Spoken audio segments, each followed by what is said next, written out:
Call the regular council meeting of Wednesday, July the 15th to order at 5:32 p.m. And just the introduction of two new police officers for Sioux Council. You'll see on your agenda was to be the first item of business. We'll do that when they join the meeting. So that's a minor amendment to the meeting. We'll just interrupt and do that. In the meantime, we'll get started, and we do have one delegation tonight, which we'll just be going through a few process items, and then we'll get to the delegation. Introduction of amendments to the agenda. Through you, Mayor Lawrence, I have none. Thank you. We have a motion to confirm the agenda for the regular council meeting, July 15th, 2020. Moved by Councillor Timpson and seconded by Councillor Lego. All in favor? Silence will indicate approval. Thank you. Declarations of pecuniary interest. All right. We have none. Thank you. Adoption of minutes. The motion to adopt the minutes of the June 17th, 2020 regular council meeting and the July 7th, 2020 special council meeting.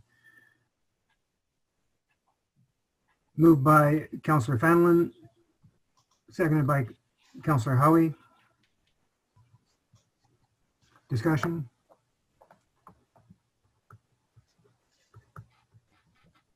There being none, I'll call the vote. All in favor?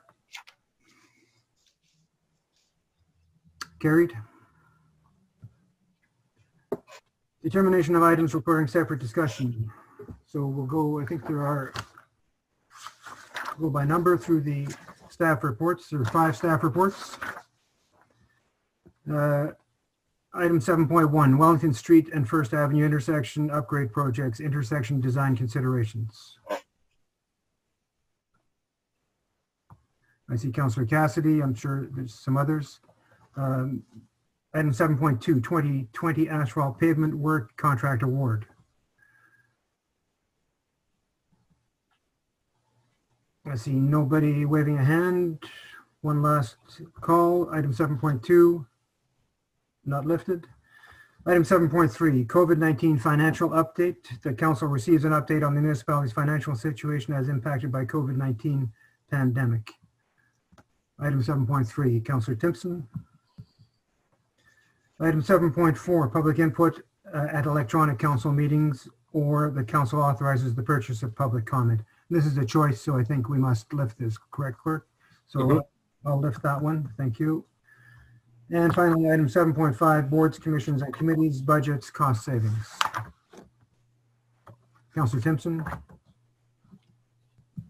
So we have lifted 7.1, 7.3, 7.4, and we have 7.2 that we will adopt by the consent agenda. So,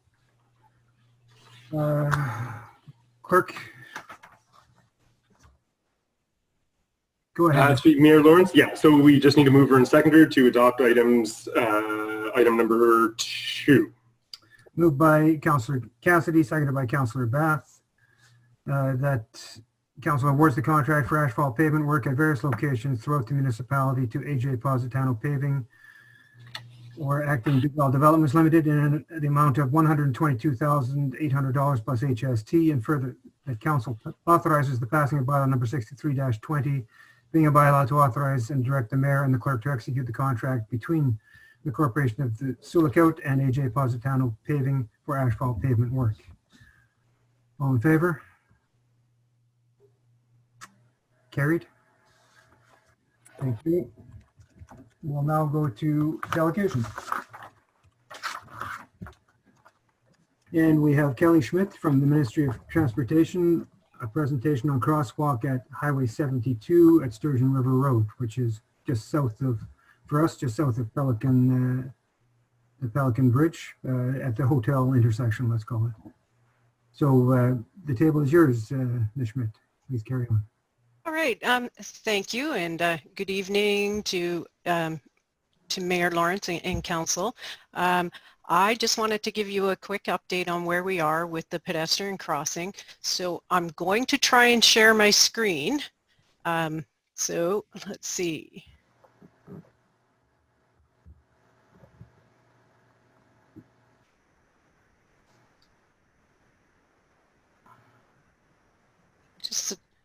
So can everybody see? You It have should, Yep, you're good. okay. So I'm just going to quickly go through. Oh, I got to change where you guys are showing up on my screen here. Hold on. Okay, so we did receive a request to look for a pedestrian crossing on Highway 72. And you guys did mention at Sturgeon, is it Sturgeon River Road or Sturgeon Road? And we also had a request from one of the First Nation councils there. So these are the different types of crossings that we would look at. So we would look at a school crossing guard, which you guys are familiar with. Under the Highway Traffic Act, the municipality can pay for a school crossing guard, and if it was on an MTO road, then we would pay for the sign and pavement marking installations. The next would be a stop or yield sign. So what you currently have there are 2 stop signs on the side street, and the highway is free flow. Then the other type of a controlled crossing is a PXO. Now, those are the ones that you would have traditionally seen in places like Toronto, where they have the black and yellow overhead flashers and it says PXO. A couple of years ago when we introduced OTM Book 15, the Highway Traffic Act was included to cover some different types of PXOs that the City of Thunder Bay has put I think about a dozen of them in so far.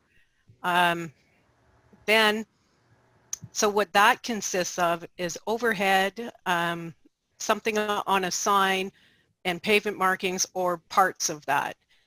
Then the last thing that we would look at is traffic signals. So traffic signals are the red, amber, green balls that you would see at an intersection or a mid-block crossing.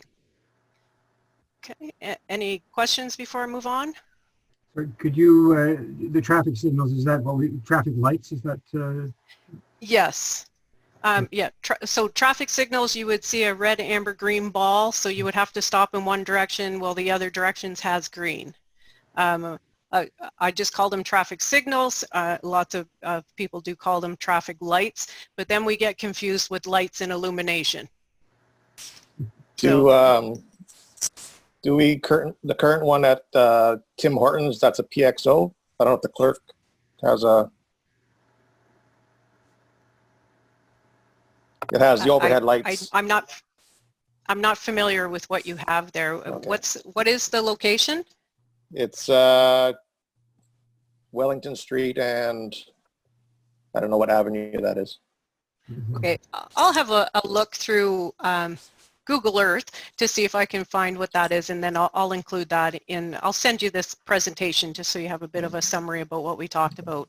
It does have the overhead flashing lights. Yeah, it has one on suspended halfway across the road is a one light, and it flashes amber, and it's activated by, you can activate it by pressing a button for a pedestrian crosswalk. And when it's activated, it turns green? No, it flashes amber for red or amber, Councilor Legal, I can't remember. Amber. Amber, flashes amber. Okay, so that sounds something that would fit into the stop or yield control intersections that would be uncovered in OTM Book 5. But let me have a look at it and I'll see, and I'll get back to you on that. Thank you. So for people who like to read a lot, this kind of explains the differences between them all. So at the very top, you can see we have a full set of traffic signals. So this is kind of what I explained to you on the previous slide. This is just a written out version, just so you can see that there's a full set of traffic signals that you would see at a full intersection, and it controls cars and pedestrians. IPS is, it's a half signal, we call it, where it would kind of be at one side of an intersection. So you would have traffic signals that only activate for the pedestrians crossing. Then we have a mid-block. So a mid-block would be just solely activated for pedestrians or by pedestrians. So traffic would always have the green and if a pedestrian came up and pushed the button, it would change to red and stop the traffic so that people could proceed. And then these are the different types of PXOs. So I won't get into all of the differences because there's, if you're interested, I can provide you with additional information about what all of these are. Then there's the stop and the yield and the school crossing. So it's really text that goes with this picture. And all of these things can be found in OTM Book 18. Yeah, I think So, looking at those descriptions, the one that Councillor Lego asked about is either a level 1 type A PXO or the level 2 type B PXO. right. You can't distinguish between the two, but it's either one of those in my opinion. Okay. So The type A is the type that you would see in Toronto, or I do believe that Fort Francis has one outside of the high school by McDonald's. That's a level type A, a level 1 type A. The level 2 type B, C, and D are the recent additions, so they don't really have the yellow and the black overhead. They will have white for regulatory. So when we look through, when we get a request or we see on our volume counts that there are a lot of pedestrians activity in an area, we'll go to this decision support tool to help us figure out, first of all, if something is warranted based on the number of pedestrians, and if it is, what type of a crossing should we look at? So when we looked at yours, we looked at a different combination of things because we didn't really have traffic counts to show the pedestrians, right? Because of the changes that were there recently, we don't have an updated turning movement count that would give us a true number of pedestrians. Now, given that that keeps growing in that area, especially with the changes in the motel there. So when we look at your stuff, we support going ahead with some type of a pedestrian crossing based on what you guys have told me, what the First Nations in the area have told me, and also I did see your the plan that you have for your walking path. So all of that does support a pedestrian crossing. Now I got to move you guys out of the way again. So what type of crossing? During the design process, we have a preliminary design and a detailed design process where we look at what will actually fit at that location and what is the best pedestrian crossing to make sure that everybody is safe, the drivers and the pedestrians. So when we looked at yours, it falls into somewhere into the traffic signal portion, only because it is at an intersection. And there were a few different reasons about why we picked it right at that intersection.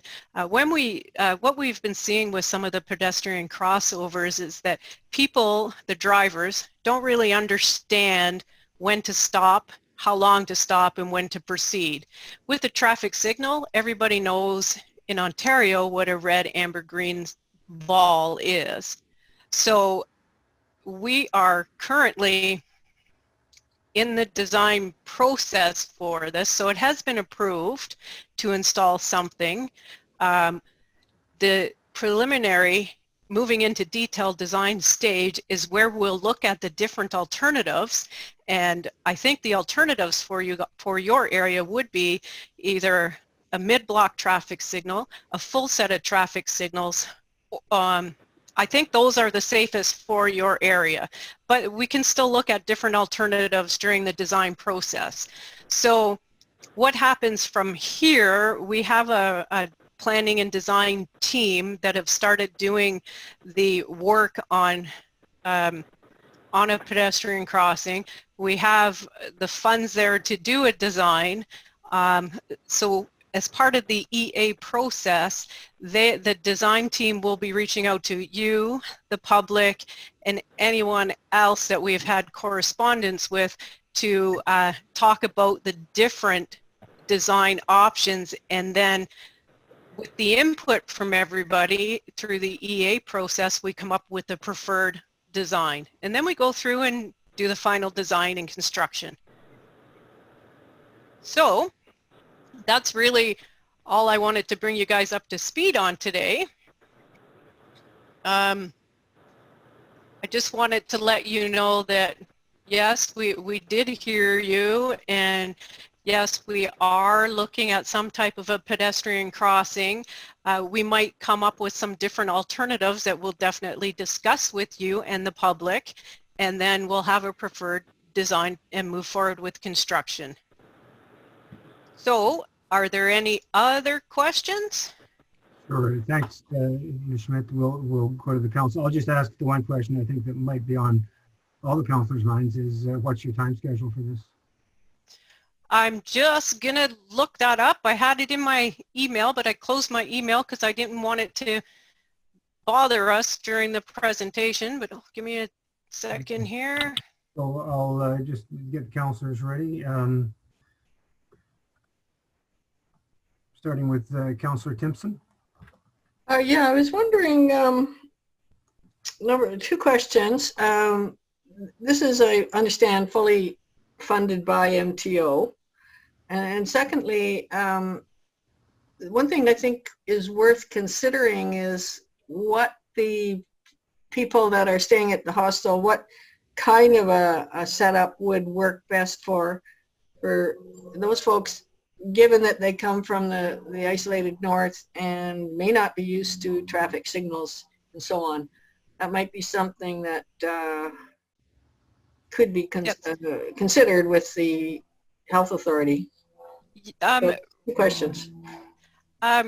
So regardless of what type of crossing that goes there, there will be public education with it. I don't know what that will include because we don't know what the preferred alternative is right now, but there will be some type of public education, and definitely we will reach out to the hostel that's there. Yeah. Did I answer both of them? No, the second question was is it fully funded by MTO? Yes. Okay, thank you. You got that on recording now, so. Thank you. Thank you. Councilor Lego. No, I don't have any questions. Just it'll be great to have it there. It's a safety concern right now, so we appreciate all the time and effort that's gone into this. Thank you very much. Okay. Thank you, Councilor Fallon. Oh. Yes. Would they be considering changing the speed limit between Sturgeon and Drayton to accommodate the signal lights or whatever lights you got? So we would never change the speed limit based on something that we would want to install. We have to make sure that what we install is safe for the speed limit. The drivers drive to their surroundings and the conditions. So if we were to arbitrarily lower the speed limit, then you're gonna see more people speeding. So we try to make sure that the proper speed limit is set there, then design and build something that is safe for that speed. Okay, thank you. Councilor Howie.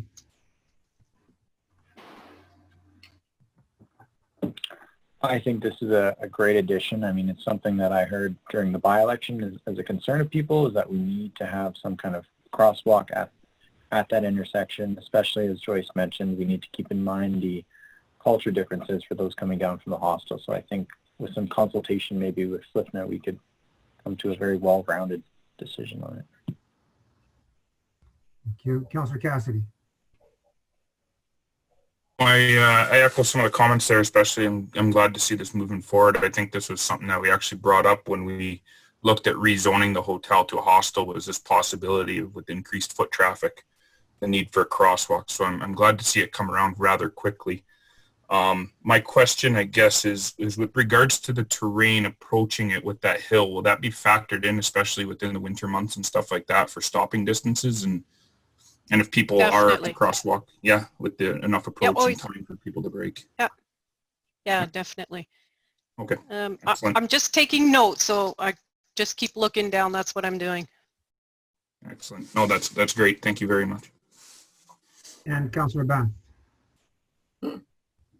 Yeah, I'm glad to see it moving ahead quickly. I'm quite pleased with that. The only question I have is looking at the mid-block, I think of the MBX or the mid-block. Oh, the mid-block traffic signals. That Yeah. one looks like a fairly like a good idea, and I'm just curious if that was the chosen method, would there be pre-warning lights?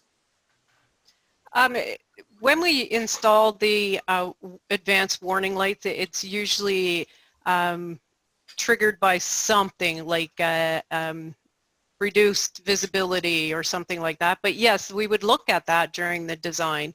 And the only reason why I brought up the mid-block pedestrian crossing is currently your path that goes south of there crosses at another location. So I was trying to find a way to maybe change one or the other so that crossing is actually up at Sturgeon River or at Sturgeon, I can never remember if it's Sturgeon River Road or Sturgeon Road. So that's one of the things that they'll look at in the design process, and that the team will talk to you guys about definitely, is changing where that path crosses. I think it would be a good idea to take your path further north and cross over, or use the south side, like, you know, all the way. But I think it comes up on the east side, right? From the south, it comes on the east. So it might be beneficial to keep that going on the east side and cross at this crossing point.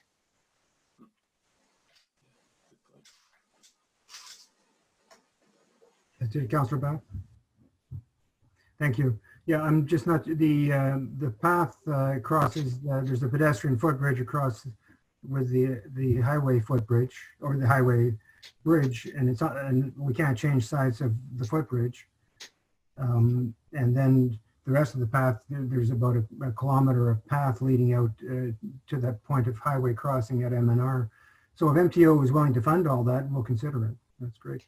Yeah, we'll look at it, and yes, I'm writing that down right now. Yeah. Thank you. And did you have a chance to, your time frame for the consultation process and the design?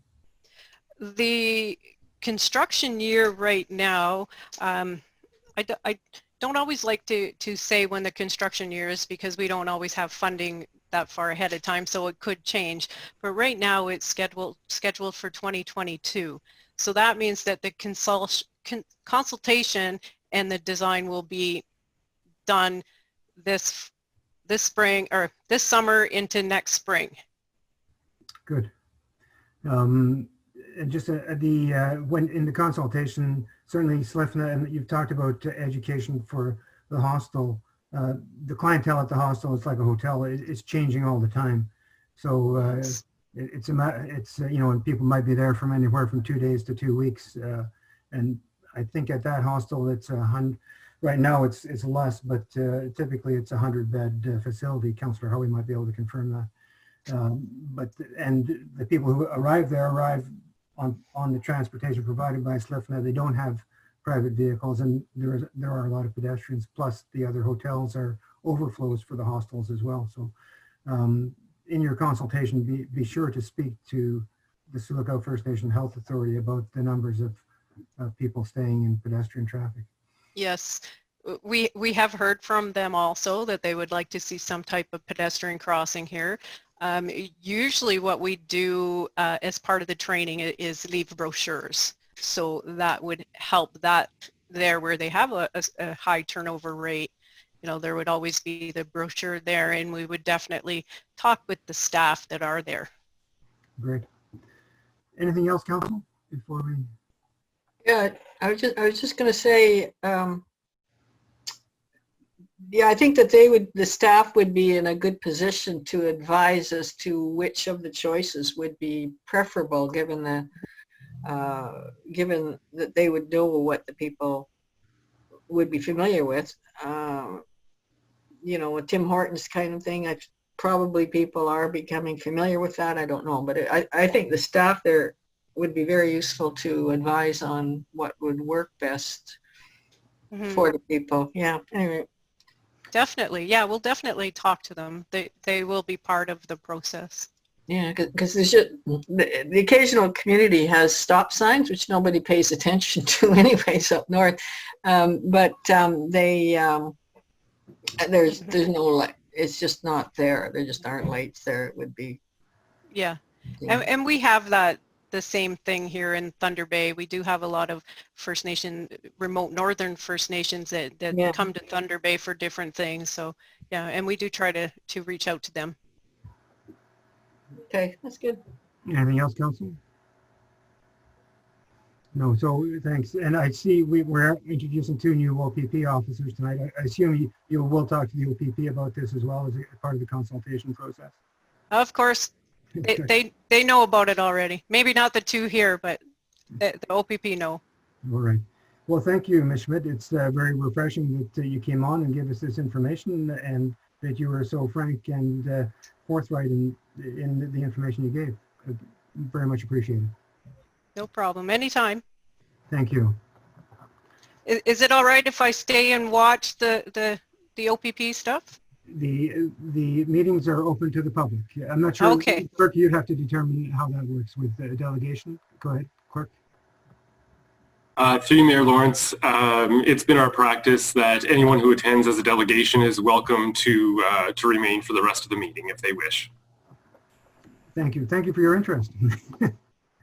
We won't hold it against you if your interest suddenly wanes. So I see the OPP officers are here, and it's our pleasure to introduce 2 new OPP constables for Sioux Lookout. Constable De Lorenzi is originally from Northwestern Ontario, born and raised in Thunder Bay. We won't hold that against you. Previous to being hired with the OPP, he studied political science and psychology at Lakehead University.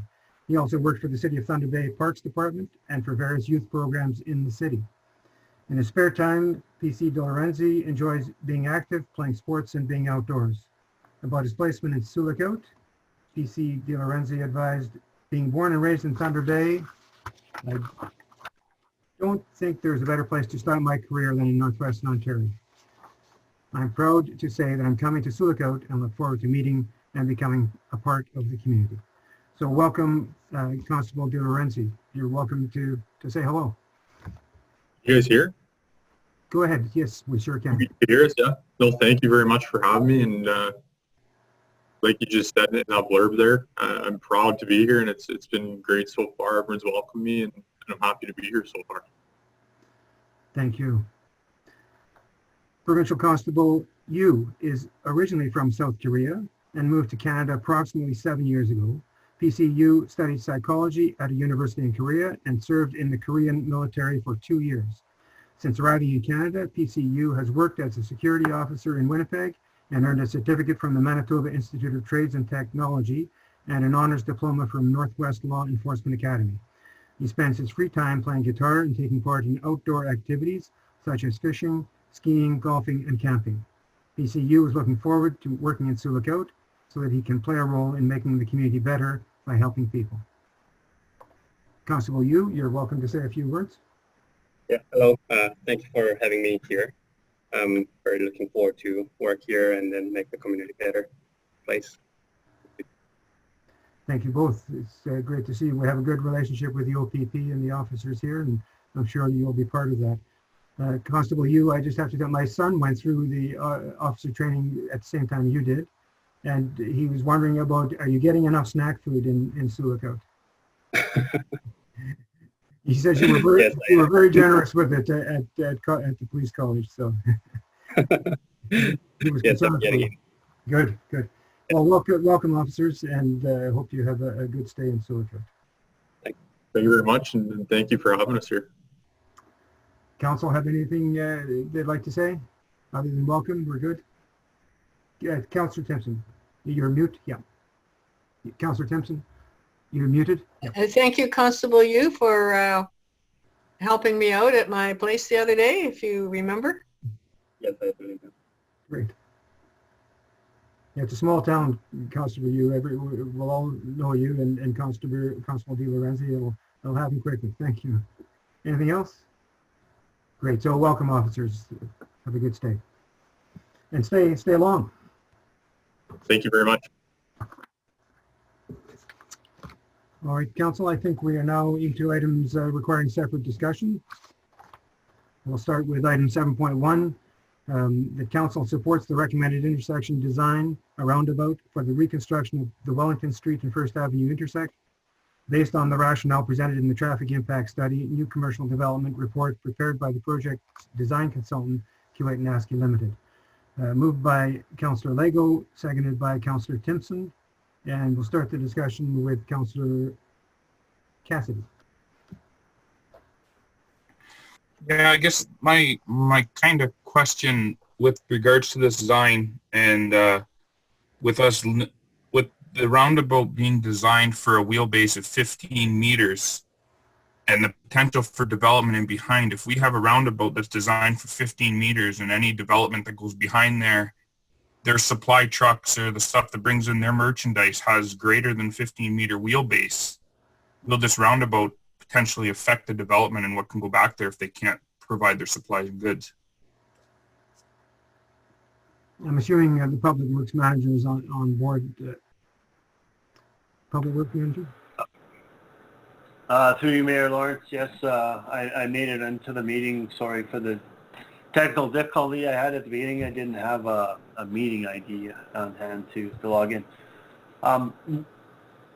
Based on Councillor Cassidy's comments, we can go back to the design consultant and express that concern, because to go one size larger in truck size, I believe it was an increase in 5 meters of the inner radius, or the entire radius of the design.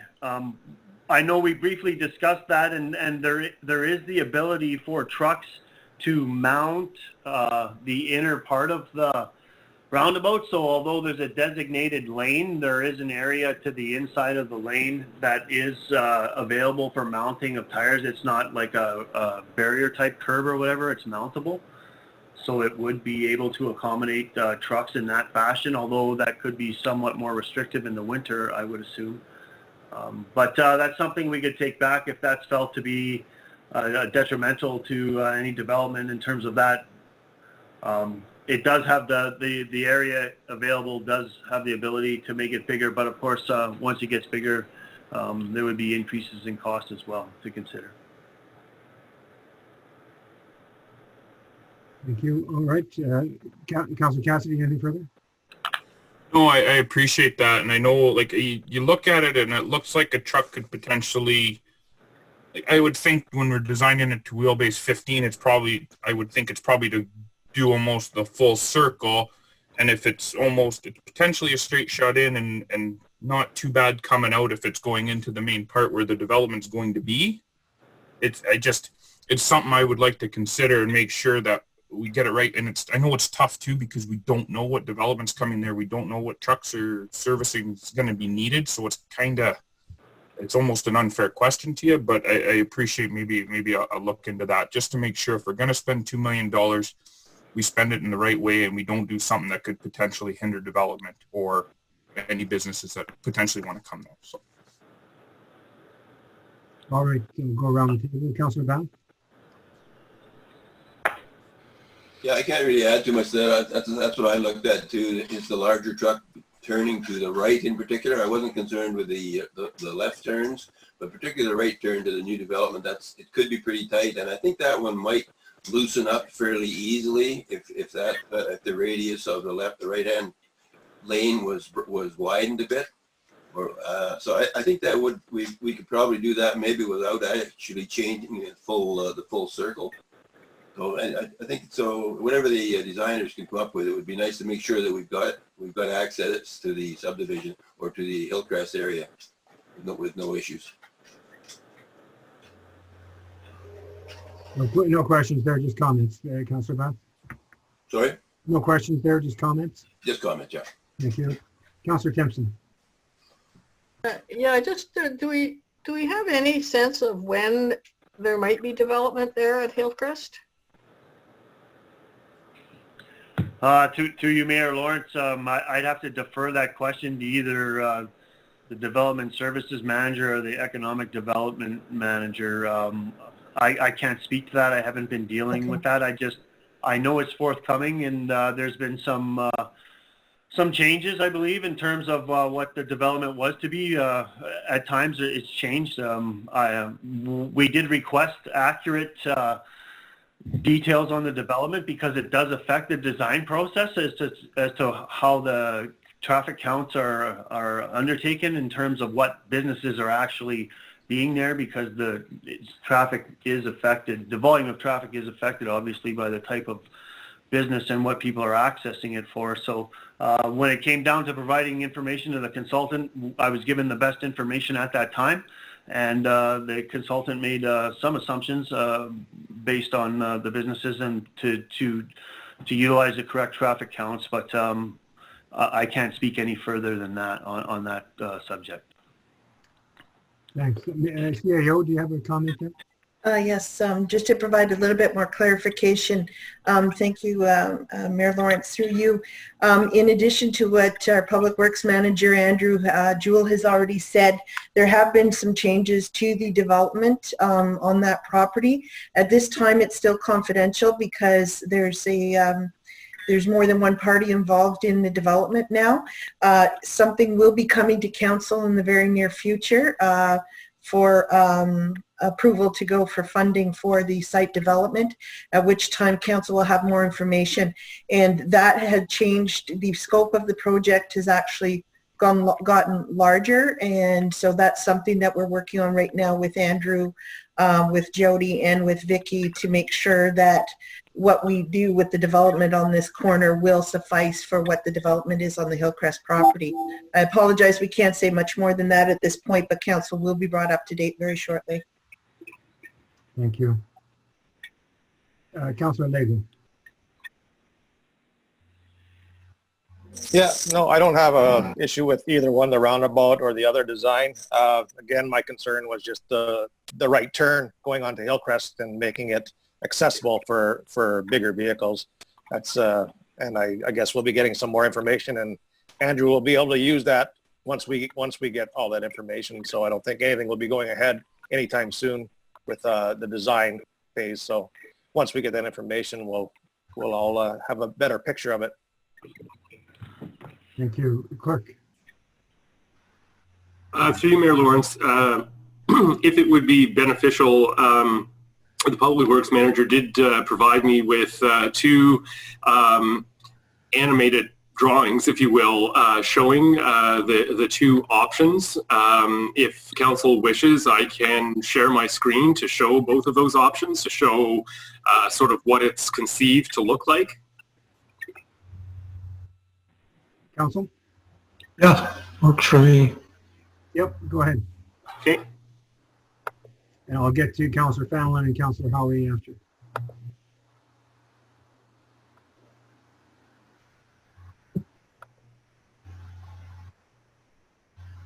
So this is the roundabout.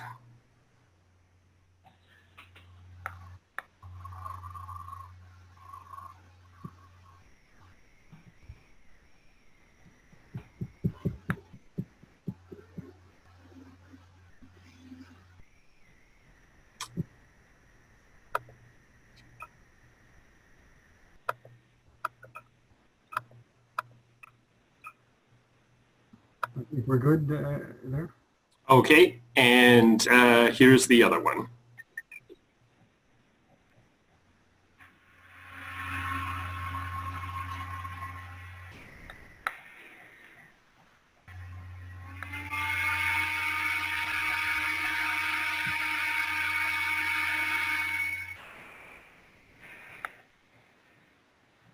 I noticed this one has trucks, the other one didn't. The other one does too. I just have to play it a little longer. Okay. Is that sufficient? I think so. So we'll keep going around the table, and then I'll come back around to see if there's any questions. Councillor Fallon. A couple of things. I think that roadway is servicing H&M Garage, which looks after a bunch of heavy equipment and trucks hauling, floating, and whatever. And I think CN uses it too to access the south side of their yard there on the front street there. So I think that we have to make sure that we can have 53-foot trailers making turns on those corners adequately enough. And you see mostly 53-foot trailers are vans loaded with supplies and whatever else that they are bringing into town. I guess that's all I got. I'm all for the roundabout. I think it's a quick and easy way to make the corner feasible for people to move in a limited amount of time. Thanks. Public Works Manager, any comments there? Through you, Mayor Lawrence, and if based on some of the comments I've heard, then if we could have council's endorsement of a roundabout design, that would be confirmation enough to go back to the design consultant and to say that it needs to accommodate a WB20 vehicle, which Councillor Fallon just referenced. I'm looking at the diagram right here. Is what is a 53-foot or 16.15 meter trailer. It's classified as a WB20, and then looking at the dimensions of the prescribed inner circle, what they state to accommodate that truck is 35 to 40 meters. So having said that, I believe the design right now, the inscribed inner circle, which is the entire roundabout itself, is 30 meters. So accommodating it to 35 meters, I don't think would be an issue. I think the area has the ability to accommodate that increase in size, and therefore we should be able to incorporate that size of vehicle that it can integrate seamlessly through there and carry on with that design. I think what we're looking for at this time is just confirmation that yes, this is the design of a roundabout is acceptable and we'd like to see, and then from there we'll work out the details as to making sure that it accommodates larger trucks. All right, thanks, for the Works Manager. Councillor Howley, didn't get to you. Any comments or questions? Yeah, so just based on the two animations that Brian had showed us, I do like the roundabout option. I do think that it does need to accommodate larger vehicles, especially as Councillor Cassidy said and Councillor Fenlon and many others echoed, that if there is a development to go in behind the Hillcrest area, that we need to just keep that in mind, and even servicing our municipality too. Thank you. Thank you. So I believe that the motion, and Clerk, you can confirm this, the motion actually that we have on the table says that council supports the recommended intersection design, a roundabout. So by passing this motion, Public Works Manager, we are supporting the roundabout. Correct, Clerk? Yes, Mayor Lawrence, that's correct. So I think that's what you need, Public Works Manager, is if it passes, you know what council supports. Correct? Yeah, through you, Mayor Lawrence, that's correct. And just backing up 1 minute, if I could, in discussion with the design consultant, I think the concept here was that the smaller design for a truck may work in this situation because there is the bypass. However, if council feels that a larger truck, and it does make sense too, because the marina gets delivery of boats, for example, Moscatos, and CN does use the south entrance to their facility. So yes, just to clarify that we did discuss that, and because the bypass was readily available, the smaller truck size was utilized, but we'll definitely go back and look at this and make it fit. Good. Any further comments or questions, Council? Councillor Timpson. Yeah, I mean, I was, I was sold on the roundabout until you showed the animation of the other alternative. Would you be able to explain again? I'm trying to find it on the report, but would you be able to explain again just what the disadvantage of that option was? And also secondly, about the feasibility of putting an entrance to the development on the bypass.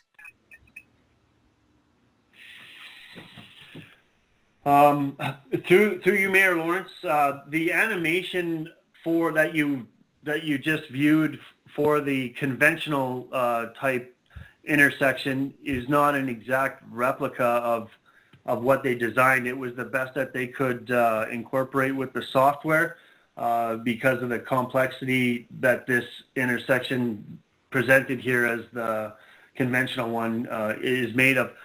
The software wants an intersection by way it's like 90 degrees to each other, like a typical type intersection. So, but the complications with the conventional intersection mainly pertain to the level of service for vehicles that are exiting the development. So the level of service is related to the amount of time that a vehicle would have to remain queued waiting to enter into traffic. So in this case, it's the level of service that is not acceptable for vehicles coming from the Hillcrest area and trying to get into the southbound lane. It's a level of service rating of D, and then in the PM and then in the AM hours, it's a level service rating of C. So not only that, I think it's the complexity of the intersection in determining what to do there. And I think one thing we need to consider here when we design these intersections, because there's been somewhat of a little bit of a problem with public works and operations, is you got to remember that about 60% or six months of or better, or 50% of the time, our streets are covered in snow or snowpack. And an intersection of that type, I think you would definitely need to see the pavement markings, which would then require us to utilize a higher volume of road salt than we utilize now. And it's not always easy just to put salt down. You have to then scrape it to keep it clean. So that complexity of an intersection, I think, warrants full-time exposure of pavement markings, which I don't think we'd be able to achieve. So although that's not referenced in the traffic impact study from an operational perspective as the public works manager, is something I'd like to add.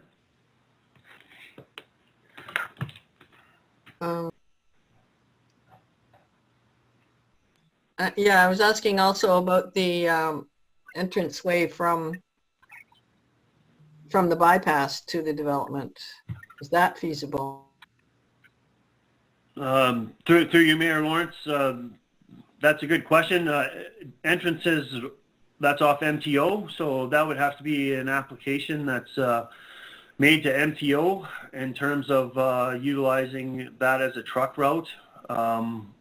I can't comment on that because that was not considered in this, but it's something that could be considered if we'd have to go through an entrance application process with MTO to see if they'd even grant us an entrance off of there. I believe at one time, and I'm just speculating, but with past planning back with Pat Uren, I thought it was understood that MTO would not grant any entrances off that aerial bypass because of the line of sight impediments that are on it with the curbs and so on and so forth, but I could be wrong there. But I don't think that that would change the focus of the design of this intersection. Something has to be done regardless. So I think that comment might more pertain to keeping this at the scale it is and then having trucks entrance off of Ed Ariano bypass only through a truck route, which would probably, I'm going to guess, would cost more than accommodating this roundabout to be able to accommodate the larger trucks. I think I could confidently state that in an estimate that a separate entrance off Ed Ariano bypass into this development would cost more than making the roundabout slightly larger to accommodate trucks in that fashion. Yeah, I would also think that there's a few things. The MTO, it's an MTO, the bypass, and that would be a much longer process if it were ever permitted. Probably much more costly because of the rock cut that would be involved there. And thirdly, this intersection is in terrible condition, both on the surface, and some of the pipes underground need to be replaced, and the actual geometry of the intersection is really non-existent right now. It needs upgrading regardless. My comments, I'm not sure Public Works if you agree with that. Through you, Mayor Lawrence, I agree with everything you stated. The intersection itself cannot support any development at all to the east the way it's configured now. It doesn't have any geometry present at all that would warrant any development to the east. So regardless, it has to be designed to accommodate such no matter what. That's correct. I did see your hand, Clerk. I was just, I get to speak sometimes too. Clerk. Yeah, I just wanted, oh, sorry. I was just going to say, the comment about this being the first thing that people see as they come into town, I think it's going to be really important to have in the center there something very typical of Sioux Lookout, some sort of a thing. I've been to some places where they have beautiful statues or flowers or something. I think that's going to be a really important part of it is the aesthetics. Very good. Clerk. Through you, Mayor Lawrence, just getting back to Councillor Timpson's other question with respect to the Ed Ariano bypass. The other, I guess, third, fourth, and fifth points on that would be that third, we have to also be very cautious. There's provincially significant wetland in that area that we have to be very mindful of with respect to entrances. Fourthly, the development isn't situated on that portion of the land. The proposed development is essentially immediately behind the 4-unit apartment building that's on First Avenue. So it would be a very long route for an entrance from the bypass. And finally, Council may wish to keep in mind future expansion of its cemeteries. The Hillcrest Cemetery is the only one that has room to expand, and that may be something to consider for the future as well with respect to moving sort of to the northeast portion of that property. That's all I wanted to add. Thank you. Thank you. Council, final comments before I call the vote? Councilor Cassidy. Yeah, so we're approving a roundabout. I guess would we be seeing a revised cost estimate if Public Works Manager goes back to the developer and we look at expanding the size of the roundabout? To you, Mayor Lawrence, I can definitely do that to the consultant, but perhaps we could have that circulated outside of a council meeting to wait for August's council meeting. I'd have to and present that at that time. I don't know what type of delays that would cause to the consultant in the design process, but I guess maybe I could ask Michelle, CAO, to comment on that. Maybe Michelle.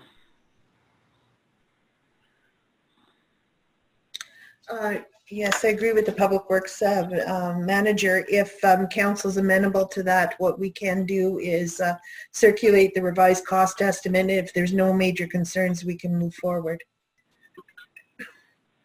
I think I'm fine with that. Yeah, the cost estimate would probably be at a Class C level now. Public Works Manager would be, before this project is finally approved, it would be at a Class B. It would be a more detailed information available for the estimate. Is that correct? Through you, Mayor Lawrence, that is correct. Yes. It is going to change regardless as more detail becomes available. Very, very true. All right. I will call the vote. The motion was moved by Councillor Lego, seconded by Councillor Timpson. All in favor? Silence will indicate approval. I see no waving hands and hear nothing. Carried. Thank you. I'm not sure, Public Works Manager, I guess, are you done? If so, thank you very much. Okay, thank you. COVID-19, item 7.3, COVID-19 financial update. That Council receives an update on the municipality's financial situation as impacted by COVID-19 pandemic, and that council discontinues the financial relief it has provided since March. Moved by Councillor Howie, seconded by Councillor Fenelon. Discussion starting with Councillor Timpson. Yeah, I'm a bit concerned about removing the relief just now, particularly in view of the fact that payments have been defaulting in the last couple of months. The whole point of it was to, accommodate the people who would not be working. And I would think it'd be worthwhile to extend it somewhat a month or two, just to, allow the people that are going back to work to get back on their feet. And I presume that there are some jobs that have been lost permanently here. I don't know that for sure, but I think it would be better just rather than suspending it 31st of July, maybe give it a month or two for people to get back on their feet. Treasurer, do you want to respond to comments and questions as we go through, or do you want to go around the table? Through you, Mayor Lawrence, it'd be best if we went around the table, and then I can answer all the questions at once. So as well as the clerk and deputy clerk, you're making your own notes. Good. Councillor Lego. Thank you, Mayor Lawrence. I don't have an issue with removing this. Yeah, the staff is asking for it. We've gone through since March, allowing no penalties or interest on late fees.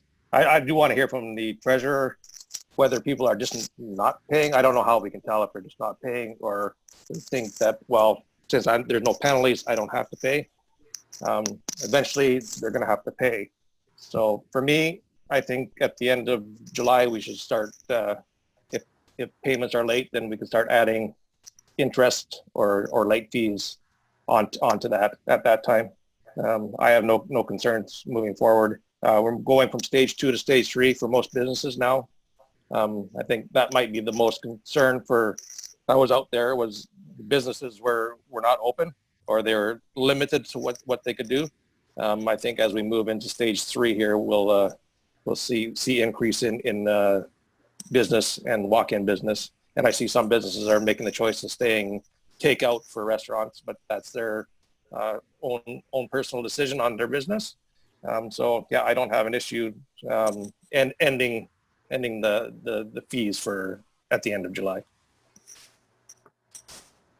Thank you. Councillor Fenelon.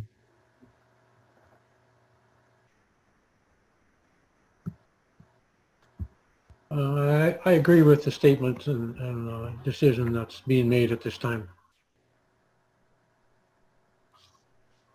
Thank you. Councillor Howard. Yeah, so I do look forward to the response of the treasurer, and I think Councillor Lego made a good point that we're moving into stage 3 and businesses are going to start opening up. People are returning to work, those that have been laid off, so just hoping to hear from the treasurer. Thank you. Thank you. Councillor Cassidy. Yeah, I'm kind of on similar lines with Councillor Lego as regards to if this is just people not paying because there's no prompt to them paying with regards to late fees. I guess just my question or comment is how, with these amount owings, is how out of line or how abnormal are they in compared to a normal non-COVID year, I guess, is just kind of my thoughts is how out of whack are we and to for the need to push this through, because I do agree things are starting up, but sometimes things start up if people go back to work and that, and sometimes you're 2 weeks. I know where I am, it's something when you start up, it's a month before you see your first paycheck again. So there is that bit of lag time sometimes with some of these positions, especially government positions and whatnot too. So yeah, that's just kind of my thought, is just where we sit from a normal year. So thank you. Councillor Beth. Yeah, I had the same feeling. It'd be interesting to know how how our numbers now stand up to a normal year. And I agree with Councilor Lego is that I think that there's always going to be people who will take advantage of the fact they don't have to pay. And there are people who are definitely in trouble and needed the support, but that's not the case for everybody. And I'm concerned when we have a broad painted policy like we had with this one, there's a lot of people who will take advantage of it who really didn't need it. And I think so. I support the treasurer in this one to end it. All right, thank you. That's around the table once. Treasurer, there's a few questions and comments out there for you to inform us on.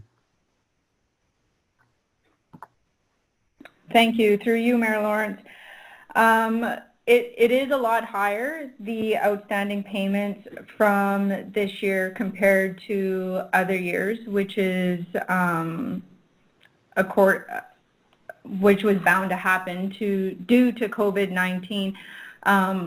We did make some phone calls to other municipalities in the area, and other municipalities in the area are moving in the same direction that we are. The businesses and individuals who have contacted the municipality who are concerned about making their taxation payments and so forth, we have informed them that the municipality is here for them, and when it comes time, we can set up some sort of payment plan with those individuals to help them still get through all of this. The thing that I'm worried about right now with keeping this in effect is that there is no incentive for individuals who can pay to pay. And I'm worried, especially with utilities, that the higher they get, the harder it is going to be for them to pay it off when everything gets back to normal prior to us shutting their water off. So I think by putting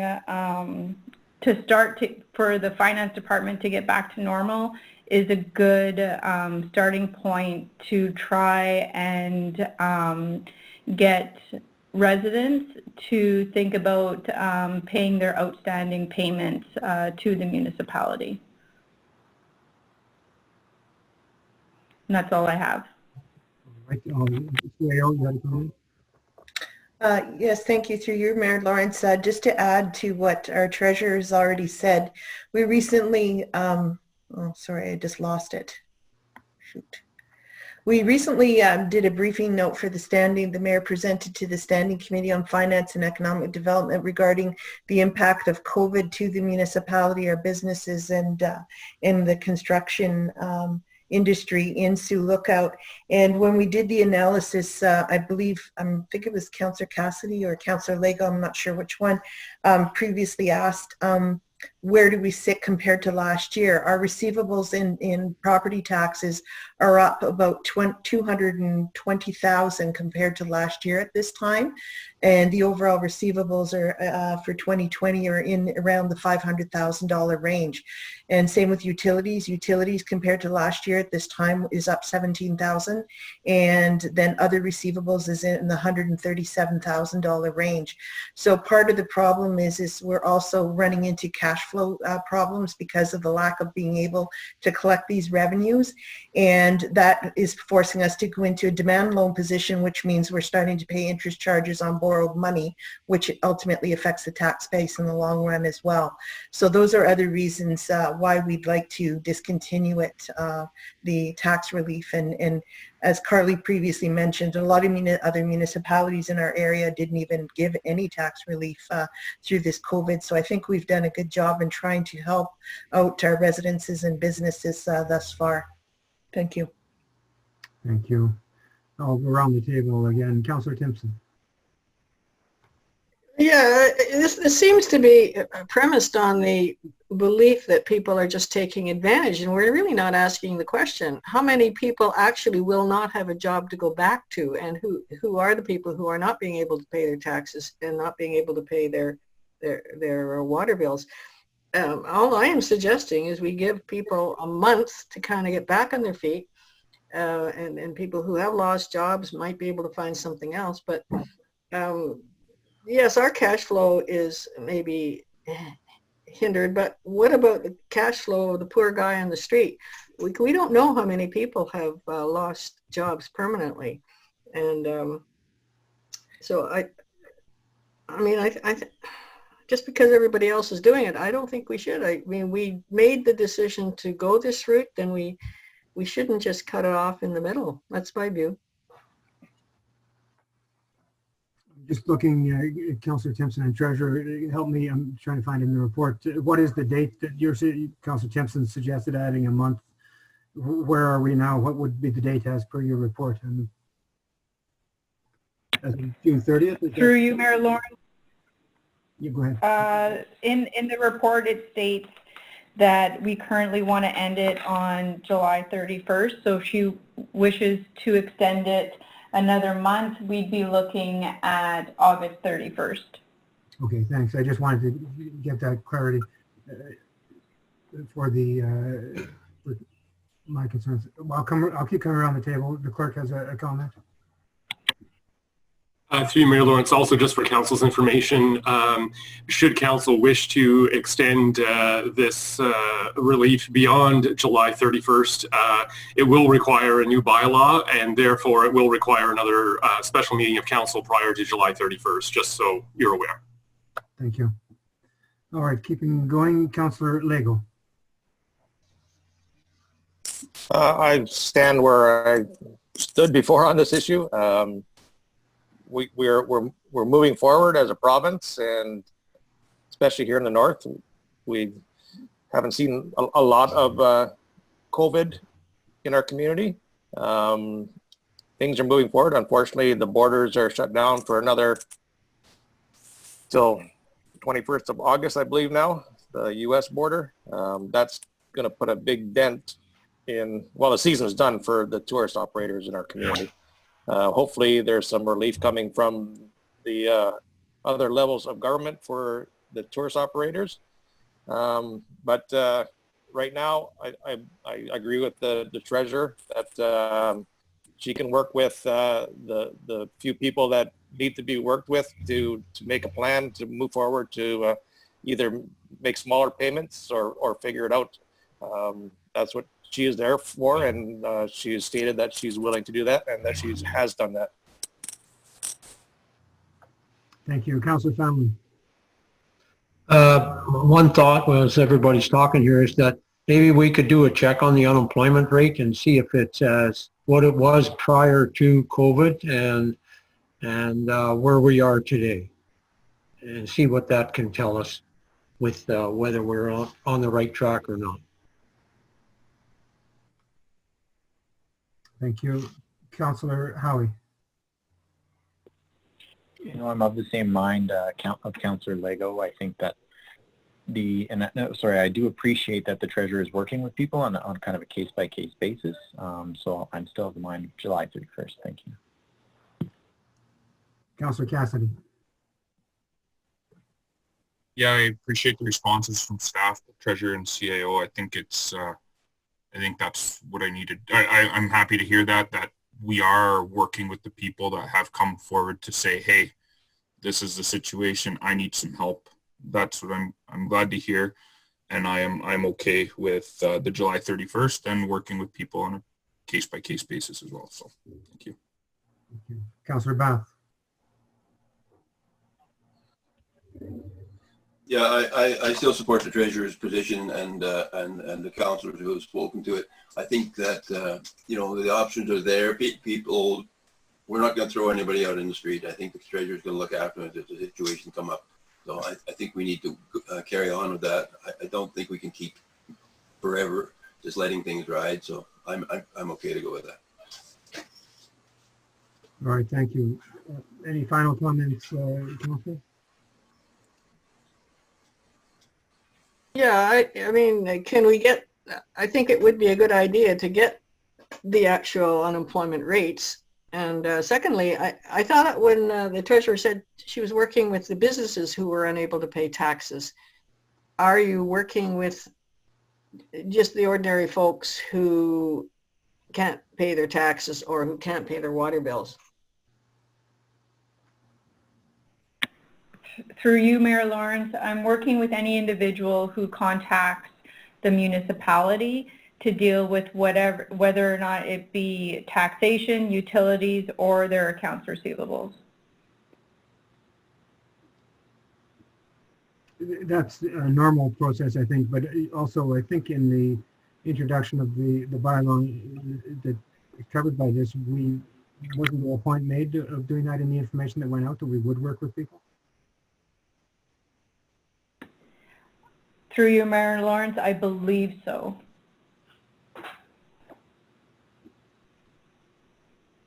All right.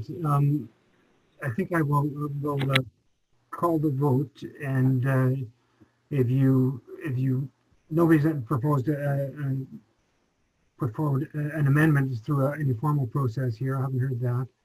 I'll call the vote. If you want an amendment, vote against it, I suppose. Make your decision. But my sense is that there's actually a majority here that are going to vote for the motion that's on the table. So, yeah, go ahead. Was there a comment, Councillor Timpson? No, I was just going to say, no, I can't support it for the July 31st. I would support it if there was given a month. Okay, so this was moved by Councillor Howie, seconded by Councillor Fallon. All in favor? And if you're opposed, all in favor, silence will indicate approval. Opposed? Opposed here. And I'd like my vote recorded, please. Mr. Clerk, over to you. Through you, Mayor Lawrence. Yes, we can do a recorded vote. Councillor Howie, yay or nay? Yay. Councillor Lego? Yay. Councillor Fenelon? Yay. Councillor Cassidy? Yay. Councillor Bath? Yay. Mayor Lawrence? Yay. Councillor Timpson?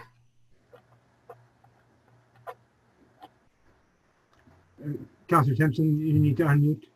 Right, nay. Thank you. Mayor Lawrence, the motion is carried. Thank you. Item 7.4, public input at electronic council meetings.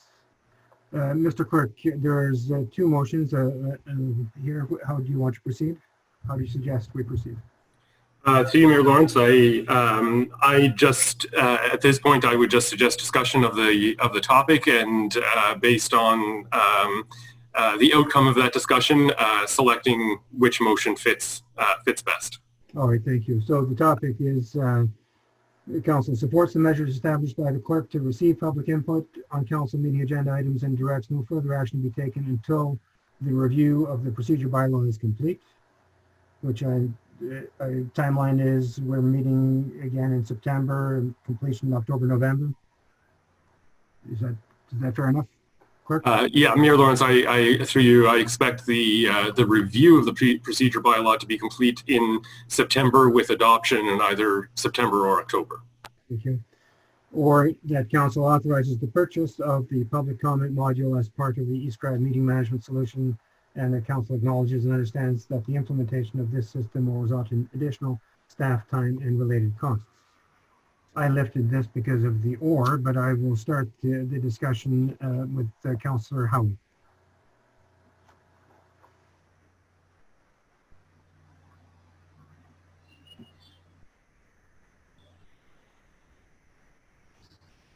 Sorry, Councillor Howie, I don't see your mute being on, but I can't hear you. I'll give you a moment. Okay. Okay. So no, I did review the public input, and I think it's a great resource. It's tough for the some of those that are unaware of our procedures we have going, that you have to have your input by noon that day to the clerk, and it's not of a great cost. I guess I'm just curious to see the discussion surrounding how much longer we're going to be going with this electronic meeting. process because maybe it turns out not to be worth it in the end. Councillor Cassidy. Yeah, so I guess that's my question, I guess, for staff is, with stage 3 coming here, will that permit us to have an actual council meeting in chambers? Through you, Mayor Lord. Oh, sorry. And I'll let the clerk and CIO answer, but just they may not have a fulsome answer because we just found out the details of it, and I know they've been going through quite a few of the whether it be the recreation center, etc. So be prepared for an answer that is incomplete at this time. I'm prepared for anything. Yeah. Clerk. Through Mayor Lawrence, we would need to. Unfortunately, what we're seeing happening and what the province has been doing throughout the various phases of opening is things are allowed to open, but the physical distancing requirements remain in place. Currently, our council chambers cannot accommodate a council meeting and maintain the required physical distancing. So council can resume meeting. They would just need to pick a venue other than council chambers. That would lend itself to physical distancing. Okay. I guess that's my thought. Is I'll say it. I was the counselor that's referenced in the report, and I brought this to Brian with some potentially what options we could implement. Now, be it that was several weeks ago.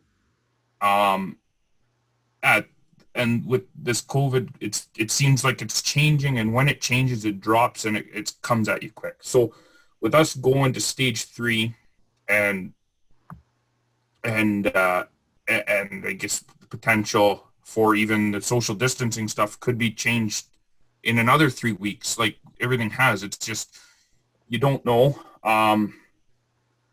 My thought when I brought this forward was, if we're going to do this electronic meeting, how can we make it feel more like a council meeting? How can we, because the reports can be out there and people can read the reports and submit their questions. But sometimes the way we discuss things and how things come up and different ideas that come forward, when the public's there, that they listen to that stuff, and that stuff they comment on and bring forward or put forward in some of our meetings, not on every topic, but on certain things that do come forward. So that was my angle of going for bringing this forward, was how do we make an electronic meeting feel more like an actual council meeting? With the changes coming and how things are kind of loosening up, do we need to invest in this right now? I'm a little, I would like to see it, but if it's something we spend $1,000 or more and it's gone within the next month, then it's just a waste. I think it's something good to know that's in our toolbox for future if stuff like this happens. I don't know. I'm just on the fence with it now, just because of how things have changed. So I'll leave it for further discussion. Thank you. Councillor Bath. I feel we should stick with the process we're using now. I completely agree with Councillor Cassidy on his take on it. I think he's right on. You know, if we go ahead and we change to something completely different, and in 2 or 3 months we're going to throw it out and do something again once we've passed our procedural bylaw, I think we should stay where we are. The public has a very good opportunity to submit their questions. They get 2.5, 3 days to submit questions and comments about every staff report. And I agree, you don't get a chance to have a discussion, but you certainly get to throw your ideas at the report, and the clerk can deal with them. I think as he has said in his report, we haven't had any comments from the public yet. And when you look at, certainly at council meetings, the amount of comments really are very, very few on most issues, but on occasionally there's a time when you want to have some comments from outside. So I think for now we should stick with what we're doing and let people turn in their questions on the Monday or right after. So I'm quite happy staying there. Thank you. Councillor Timpson. Well, I agree with Councillor Cassidy in that, you know, try to make it as much a council meeting as possible. But we have to think about if we are going to have to practice social distancing for a long time, and the only way in which the public might be able to participate is electronically. We might be meeting in person, but they might have to be online to be part of it, much the same way we do when we have a delegation for somebody from Toronto. But I don't think we have to spend the money when we don't know when we don't know what the future is bringing. I don't see any reason why the way it is now. Last week, I don't know, there were 4 or 5 people on. I don't know how many people are on tonight, but I agree with Councillor Cassidy that people want to comment on and ask questions about the discussion that's going on. Just from reading the report, they may not even know what questions to ask. We said some of these are very technical and you don't really fully understand. And so I don't see any reason why we can't just the way we are now, allow people to put a question on Facebook, identify themselves, put the question. We could make it explicit that please don't dialogue on this, but ask us questions and we will entertain them. Somebody could be monitoring the Facebook page and then bring the question to the fore. I mean, I think if we really want people to be part of council meetings and to come even on these sessions, we have to allow them to participate at the moment in real time and not in advance. Otherwise, they're just listening to what we are deciding. And so I don't see why we can't I think it was mentioned in the report that one of the concerns is people have false Facebook identities, but you know, if the question is real, and if that's who they say they are, I don't think that's a major barrier. I think we have to accommodate is what I'm saying. So I would say let's, you know, leave it is with the Facebook, you know, respond to the Facebook questions. No, I don't agree with spending $3,000-4,000 right now when we don't know what the future is. So, but I say let's go with the Facebook questions. Thank you, Councillor Lego. Yeah, can the clerk refresh my memory on the exact cost for the eScribe in-person questions? Yes, through you, Mayor Lawrence. The module is $1,014 plus HST, but then there's the additional staff time to then monitor the module. The same would be true for Facebook. Staff is very much opposed to the proposal that Councillor Timpson has put forward. There are more than the reason of individuals not being identified accurately. There are many other reasons which I can elaborate on if you wish. But sorry, I'll stop there. That was your question. Your question was about the cost. So 1,014, we'd be looking at with additional staff time. We'd be looking at approximately $4,500 to $4,600 annually, with inflationary increases to both the module fee and staff wages. Okay, and does the clerk, while we have you on here, do we know how many people have been watching the meetings on Facebook? It varies from meeting to meeting. There will be a total number of people who watched. Those numbers are available after the meeting, but that can be someone who logged on for 2 seconds and logged off.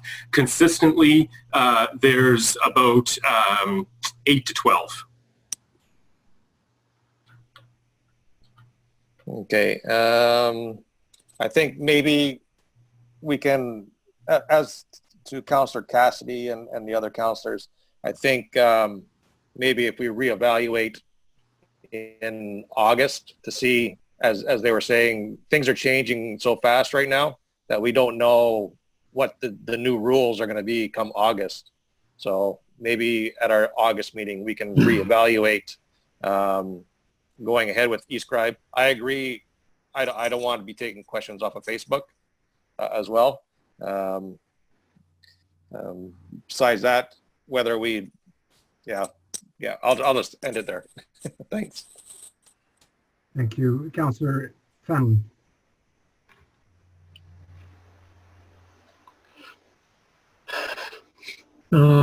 I think we have to move ahead with our procedural bylaw and get it in line and move ahead with what is recommended by staff. If we want to have comments on eScribe, and move after we get the procedural bylaw and have the options in that to go ahead with it and move it ahead, because we don't know how long we're going to be doing this type of meetings. I think it's going to be into the new year sometime myself. So I think as we move ahead as a council and the work that we have to do, the budget's going to be starting to be worked on in late October, maybe November, if not earlier. So, and that's a contentious time of the year for people, and we have to decide how we're going to deal with that at the same time. So yeah, I'm all for doing what we have to do to make the public aware of what we're doing and have the ability to talk to council and make comments on real time. Okay, that's it. Thank you. Thank you. I think I have a sense of where we're going. I just make a couple of comments that I think we have to be careful as an elected council when you're inviting public to ask questions at a council meeting. If it's a special meeting of council at which the intention is to consult with the public, or it's a public meeting, not a statutory public meeting, or even that too, but a public meeting where you're engaging with the public.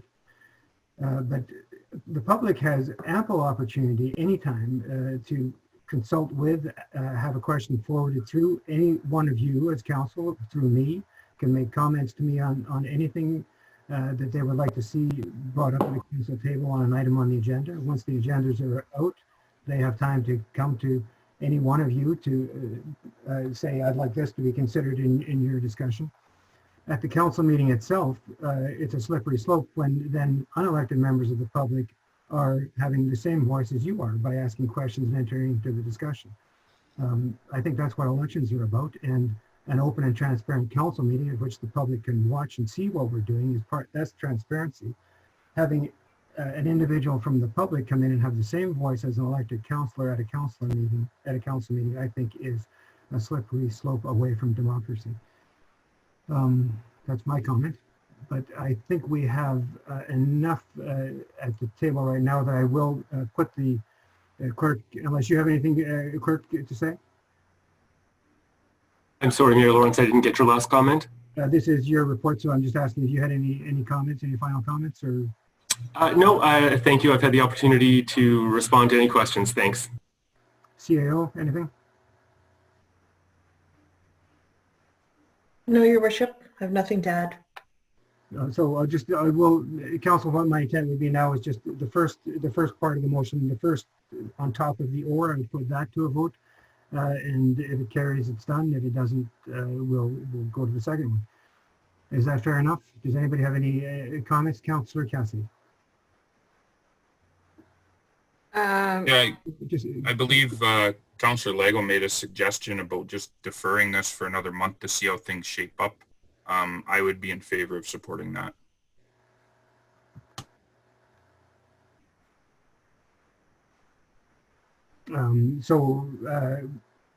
The procedure bylaw is in September, and the clerk is saying September, October. Is that?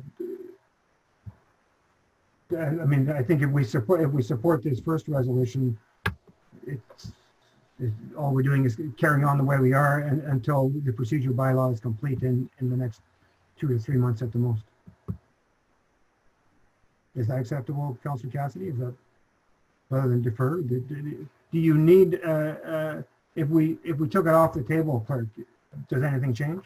Do you need a vote to continue as we are? Through Mayor Lawrence, if the motion is withdrawn, nothing will change. We will just continue as we have up until this point. So maybe that could be an option too. Councillor Timpson, you had a comment? Yeah, I stand by my position, and you know, I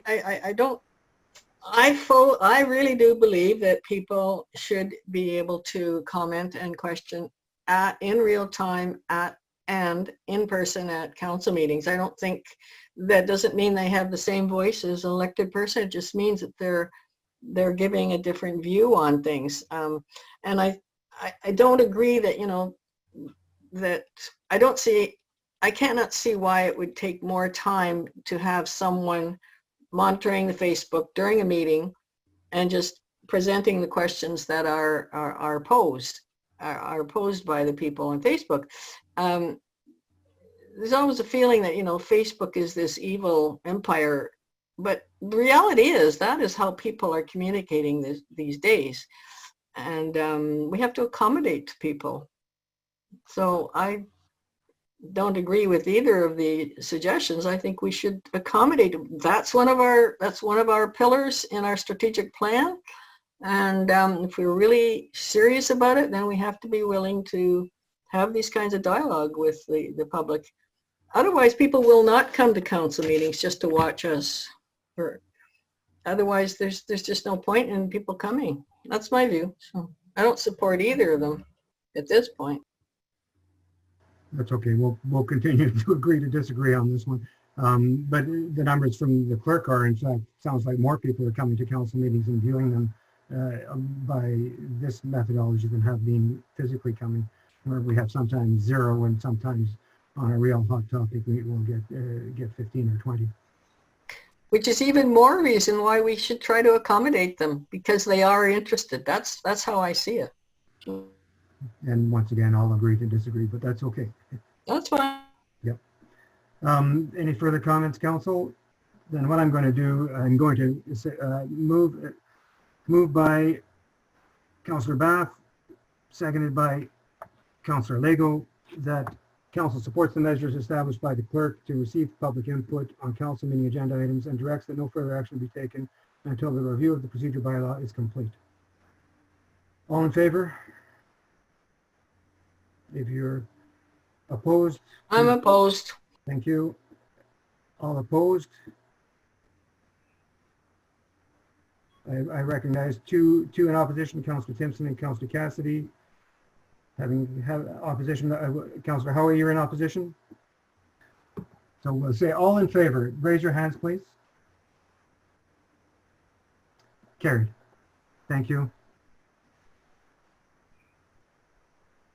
Boards, commissions, and committee budgets, item 7.5, cost savings. The council direct that all funds allocated to boards, commissions, and committees for 2020 initiatives and activities be frozen as of July 16, 2020, in an effort to realize cost savings amid the COVID-19 pandemic. Moved by Councillor Howie, seconded by Councillor Fanlon. Discussion, and it was Councillor Timpson who lifted it, so I'll start with you, Councillor Timpson. Yeah, okay, well, this is another example where, you know, we want public engagement and commitment to input, and you know, some of the committees will have only had 3 months, and I know some of them didn't even get started, whereas you have other committees that have been very active, and even active throughout the pandemic, namely the Environment Committee, which has continued with articles in the paper. But it makes sense to me to ask those committees, what do you have anything planned for the September to December term? And if so, you know, hold back a little bit of funds for them. Otherwise, we're going to lose people. And I'm thinking about as well, the Truth and Reconciliation Committee. We had great plans for a commemorative ceremony at the cemetery behind the hospital. And you know, really, are we going to tie the hands of that committee as well? In the meantime, we've been asked to support a resolution of reconciliation by this friendship agreement with the Friendship Center. So we can't be talking out of both sides of our mouth on issues. But I would think that a compromise would be to go to the committees and say, there's these financial issues. Is there anything pressing that your committee wants to spend the money on from September to December, and see what they have to say? And maybe some will say no, and some may have some plans. So that's how I feel with this, that we shouldn't just cut them off. We are going, in fact, I've had a couple of people say to me who are on committees, they're starting to lose interest because nothing is going forward, and if we cut their funds off, that we just may lose people. That's my feeling. Thank you. Clerk, you had a comment, and this is your report, I believe. Through you, Mayor Lawrence, just to clarify, the project to Northway Cemetery is not being funded by the Truth and Reconciliation Committee, and that project will not be completed this year because of all the delays. I've been in contact with the subcommittee that's working on it. This particular recommendation would not impact that project in 2020. Further, just to point out that the purpose of this report is to acknowledge that the municipality has suffered significant financial hardships over the last number of months, and to the point where we even had to lay off almost 50% of our employees for a good period of time. So the idea in asking committees to also participate in our efforts to try to cut costs, that's the origin of this report. Thank you. Councillor Lego. Well, I understand what Councillor Timpson's getting at, but we have to look at the big picture as well. I hope people understand that we're going through something that's unprecedented. I've talked to a lot of people about what we're going through, and no one's seen anything like this. People are not meeting. People are staying. They're heeding advice from our government to, if you're going to work, you go to work, you get your groceries, and you go home. Very few people are doing anything. Very few people are going on vacations. I think this year is almost a write-off, and hopefully come 2021, things will change enough where we can get back going, and hopefully the people that have volunteered their time, and they are volunteers, and we appreciate that. As a volunteer in this community, I have no problem next year stepping up and doing everything all over again. This year is different, and we need to recognize that it's different. So at this time, we have to look at the big picture of the municipality and our finances, and if this can save a little bit, then that's a good thing. And if people still want to meet in their committees and look at doing things, they can do that through teleconference or however they're doing it. But right now, most committees have not met, just with everything that's happened. And to me, it's a good thing, because we needed to take this seriously. So that's all I have to say on that topic. Thank you. Councillor Fallon.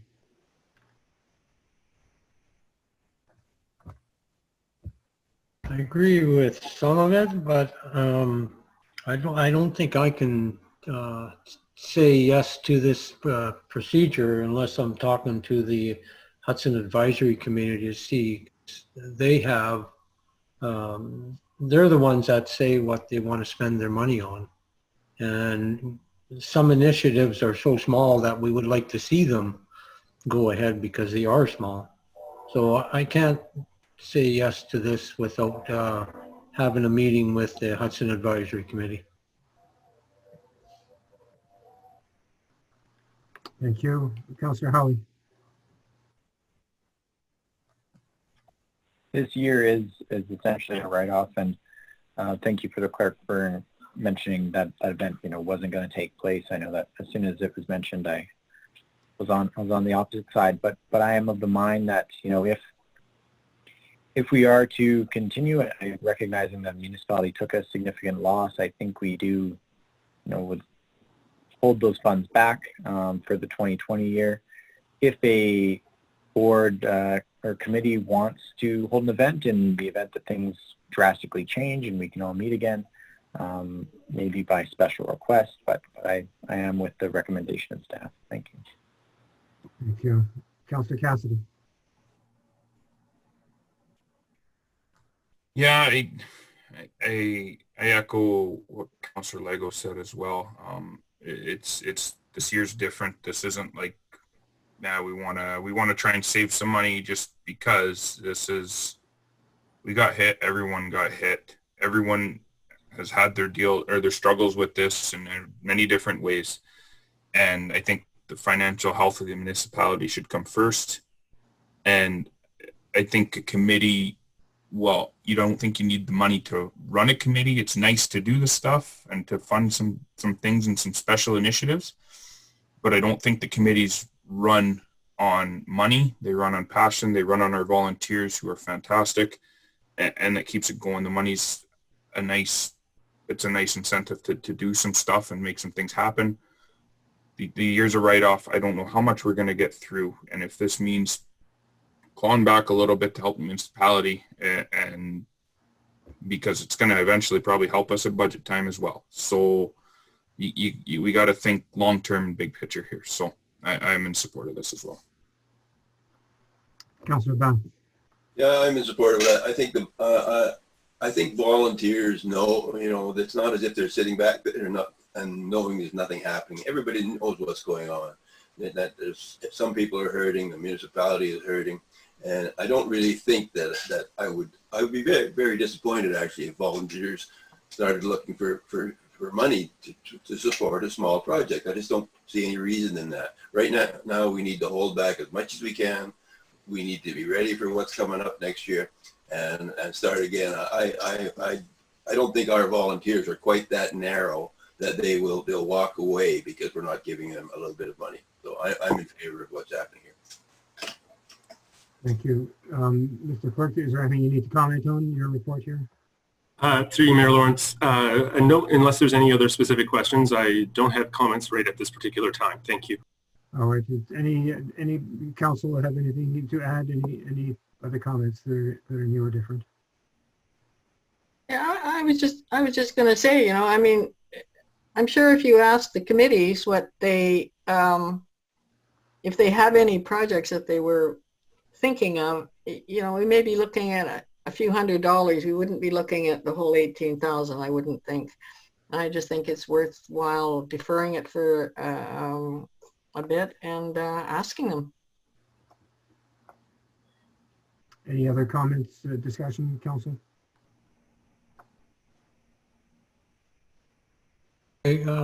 Just moving ahead, if and I'm speaking on behalf of the Hudson Advisory Committee, whether we can have a meeting with social distancing in the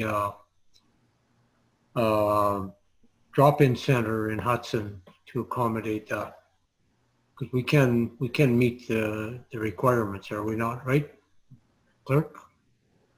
Through Mayor Lawrence, right now Council has suspended all of its boards and committee meetings until the end of August. So we would be looking again in September as to whether or not committees would resume. If they did resume, then we could potentially look at having a meeting at that facility. And if not, then we would be looking at a virtual meeting. That's another decision that staff will be discussing and making recommendations to Council on, is that when committees do resume meeting, how that's going to occur, because we need to remember that committee meetings are also open to the public, just as council meetings are. So we need to keep that in mind. So there will likely be another report in August from staff discussing some of those matters and whether or not committees should resume meeting in the fall. Okay. Anything further, Council? So the motion was moved by Councillor Howie, seconded by Councillor Fenlon. All in favor? Any opposed? Councillor Fenlon? Joyce here. I recognize Councillor Fenlon and Councillor Timpson as opposed. Anybody else as opposed? Then the motion carries. Thank you. So we've finished the items requiring separate discussions. We've had our delegation. Is the bylaw, yes, bylaw number 63-20 is necessary? Was that the item that was separate discussion?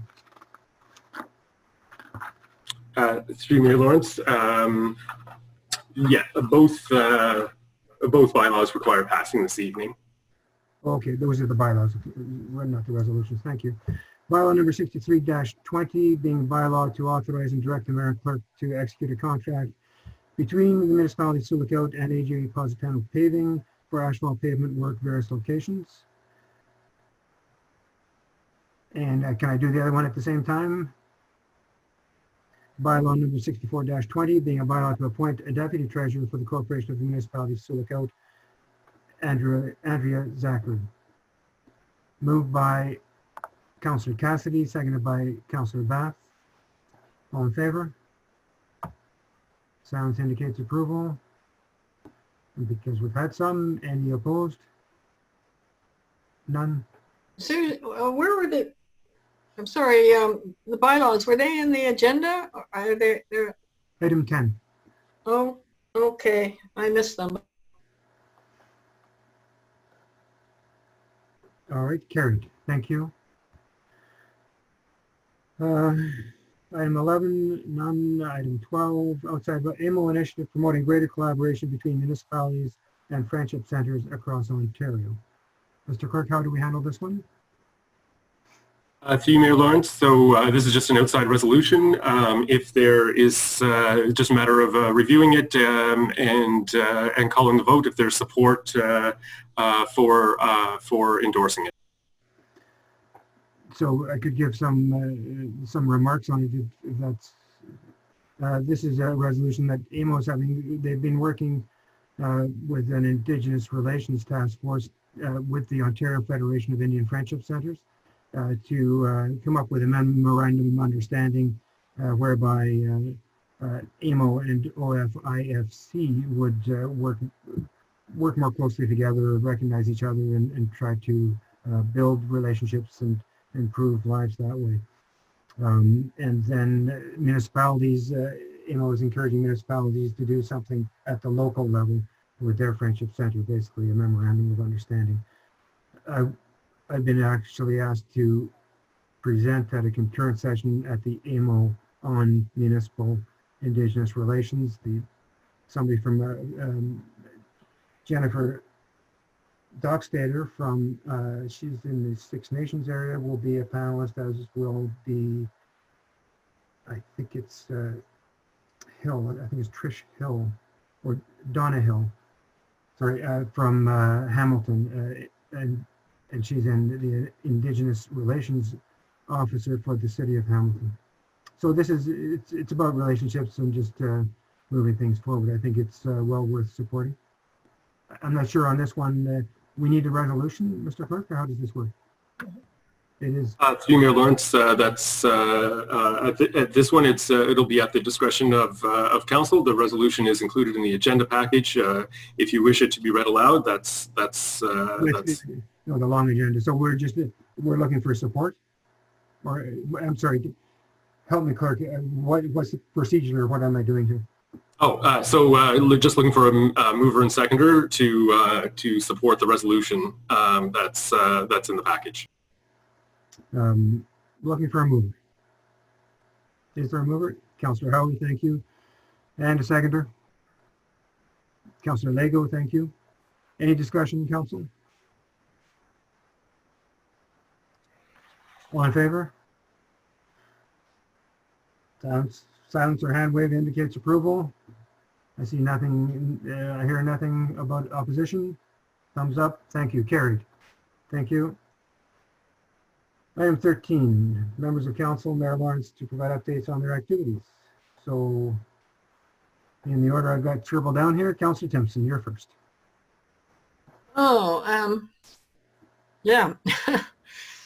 Well, we've been reviewing articles for the newspaper for the Environment Committee. We've had library board meetings and KDMA board meetings, all virtual. And one hospital committee meeting. That's about it for me. Not a lot, so that's it. Thank you. Councillor Lego. Not too much, just reading the long procedural bylaws multiple times. And I have a meeting at the teleconference meeting at the end of the month with Kenora Home for the Aged. Thank you. Councillor Fenlon.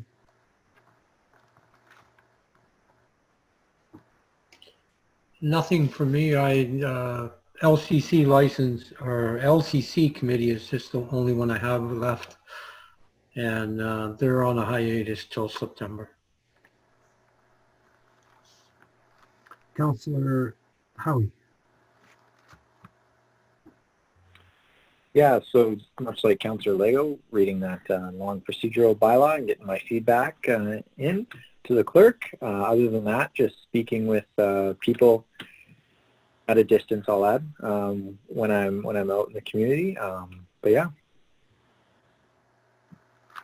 Thank you. Councillor Cassidy. Yeah, similar here. I have no committees that are active right now. So yeah, I just did my homework, my procedural bylaw review, and comments went in. And yeah, just again, talking to people at a distance in the community and providing feedback and discussion. So that's about it for me. Thank you. Councillor Ban. Yeah, just the normal PACE meetings. We've had weekly regional rural relief fund meetings. So far, since we received our funding, we've dispersed about $900,000.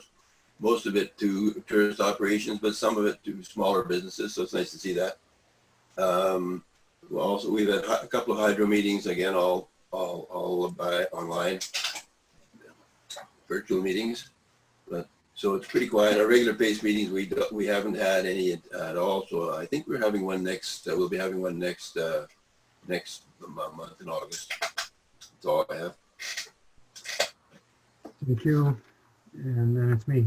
So the regular KDSB and the health unit are having their board meetings and committee meetings virtually. Those have been carrying on. Then a few things that have been added to my agenda with COVID, including such as today. There's weekly, Minister Rickford puts together meetings with mayors, teleconference video meetings on a weekly basis. I've been able to attend, I think, 4. And there was one today. Normally it's on a Friday, but it was today. It's interesting. There's usually 12 or 13 mayors from across the Northwest that are there. A bit of update, and Minister Rickford gives out a few details that are then released the same day or the next day, it seems. But it's, I think, trying to maintain a relationship and also express the concerns, put forward the concerns of Sioux. So actually, it wasn't even 2 weeks ago, I think, that we got, seems like less CAO, that we were approved. The CAO put in an application for us to appear before the Legislative Committee on Finance, Economics and Finance, which is much like the one that we've done on budget that I did about 1.5 years ago. And because Vicky did it this year, I think our Economic Development Manager in January appeared before the committee. Very formalized process. It was by Zoom. And we will get I'm not sure if we distributed what we put together as a briefing note, CAO. We distributed that to council. We didn't already. Through you, Mayor Lawrence, I was planning on distributing it tomorrow with my update to council. Thank you. And really the emphasis there was the municipality needs help. So we gave some of our numbers and described our situation. it was interesting. This part of the committee was, they schedule an hour and they schedule 3 speakers, and each speaker gets 7 minutes to talk. And then the time for questions from the committee, which is both the governing party and the opposition, and in this case, 1 Liberal. There was about 10 MPPs, I think, 7, 8. So the governing party has a majority, and then the NDP had a few, and the Liberals had 1. And they all get allocated time to ask questions. So the surprising thing, this was just on Monday this happened, one of the speakers wasn't there, so there was only 2 speakers. So that meant there was 14 minutes, 7 for each speaker, and then there was, whatever that is, 46 minutes for the questions. And in the 46 minutes, the other speaker, interestingly enough, I thought would be something similar, but the other speaker was somebody promoting the use of a N100 or a 100 type mask as opposed to the N95. And this fellow was all technical about masks and wanted the N95s discarded and used the 100, which is really just 100%, 99.99% versus 95%. And he had a slideshow, a PowerPoint that went along with his presentation. I thought, we're blown out of the water. We won't get any time. I swear that 90% of the time on questions was for Mayor of Sioux, not for this fellow, which surprised me. And I was able to, with this legislative committee, appeal for help for the municipality and for our tourism industry, and point out the double whammy we've had here in Sioux from American tourist loss and northern tourists in terms of healthcare, education, healthcare, travel, and the impact on our hotels, restaurants, retail, and whatever. So that's the story I was telling, and that's really what I've been telling to Minister Rickford as well, that's where we need help. At the municipal level, they've got to come up with something to help municipalities, and I asked that the provincial government do it with or without the federal government. Don't tie themselves to that. We need help. And the other one is the business that needs particular help, especially tourism and hotels and restaurants. Then there's been other committees that I've been sitting on with, some with the CAO and some without, the Vulnerable Persons Committee.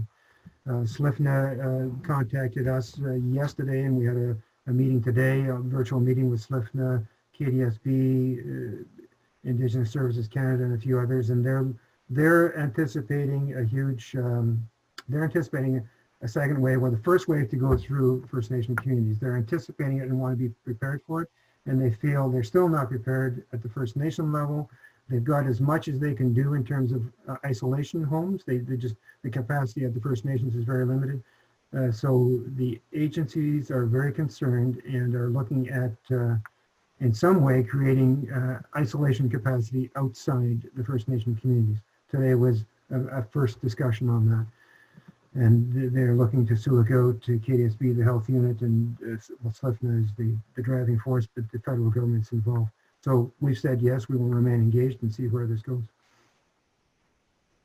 That's surprising. Continue to be busy. Councillor Timpson, you talked about the committees losing interest, and at some point, the COVID, I think it impacts, and to say almost everybody, it impacts many people in some form. I've read about, but not being lethargy, but a bit of disconnectedness from things, and I think it has had an impact on people. So I think that we're in stage 3 and moving forward is great, but I think it's extremely important that we as municipal leaders continue to move forward very cautiously, because we've seen it elsewhere, and this can come. I don't think we've ever had a real wave come through the Northwest, and I think that may yet to be, and I think we could become quite complacent and happy with our performance, and it's so easy to relax and go out in public and just be relaxed again, and I think we need to fight against that and lead against that, but we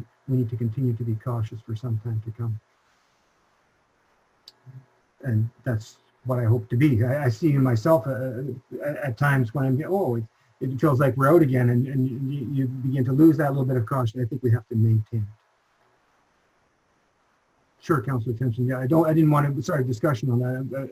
But No, I do agree with you. But I just wondered if there's been. I sent an email to AMO yesterday about the conference, and that they, you know, could we have one registration from Sioux Lookout, and you know, you could go to the you know, you could access the sessions that you would want to access. Like, some of them look interesting, but I don't think I could sit 3 days in front of a computer in August.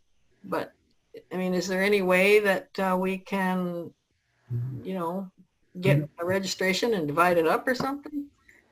I'm not sure I can ask the question, but just as well you ask it too. Or CIO, did you have a comment there?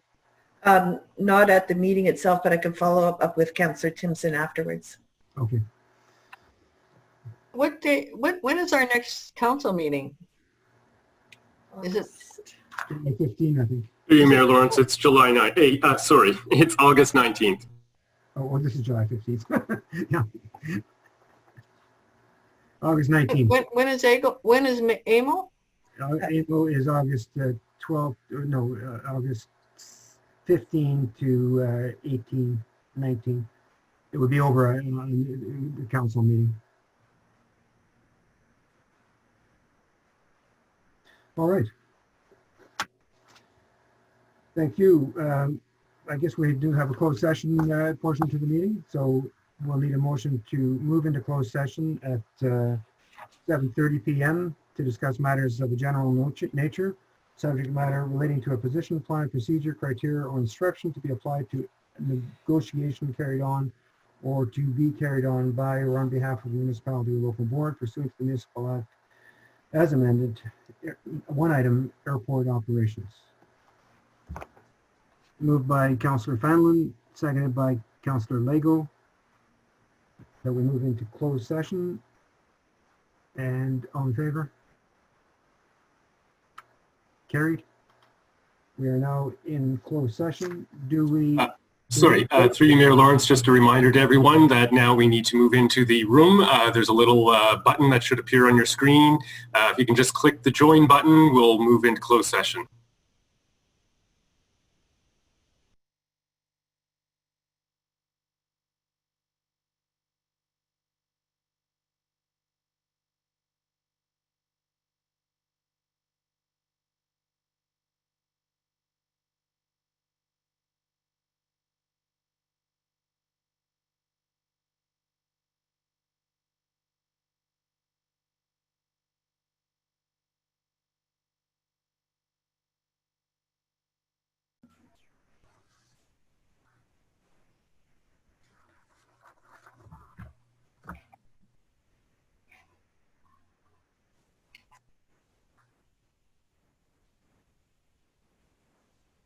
One, two, three.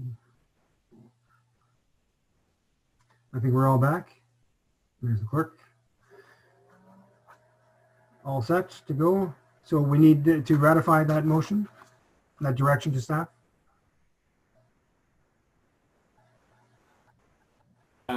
Yes, through you, Mayor Lawrence, the very top of page 4. Yep. You've gone quiet, clerk. I'm not sure why, but there you're back. You were quiet for a moment. There we go. Okay, so top of page 4 on your agenda, that council ratifies the direction given to staff relative to the item presented in closed session. Moved by Councillor Fanlon, seconded by Councillor Howie. All in favor? Carried. Confirmatory bylaw number 65-20, being a bylaw to confirm the proceedings of the municipality of Sioux Lookout, July 15, 2020 regular council meeting be read a first, second, and third time and passed. Moved by Councillor Lego, seconded by Councillor Timpson. All in favor? Carried. And we are ready to adjourn, I believe. And the Emperor has no clothes. Your background, your technical background disappeared, Mr. Clerk. I see that. Yeah, you can see it. You moved. What is that? Is that a virtual background that you put up? Yes, I'm not sure why it went away. Now you can see my messy office. It was interesting earlier in the meeting, I saw you turn around and it looked like your head was disappearing into the municipal logo. Yeah, I had turned around at that point to grab the tabs for a recorded vote, and I dived into the logo apparently. You did. It was quite the sight. All right, motion to adjourn. Moved by, I saw Councillor Cassidy nod his head, and above him, Councillor Lego is in agreement. All in favor? Adjourn. Thank you very much, everybody. Night. Thanks, everyone. Have a good night. Thank you. Have a good night, everybody. Good night, everyone. Have a good night, everyone. Good night. Night. Good night.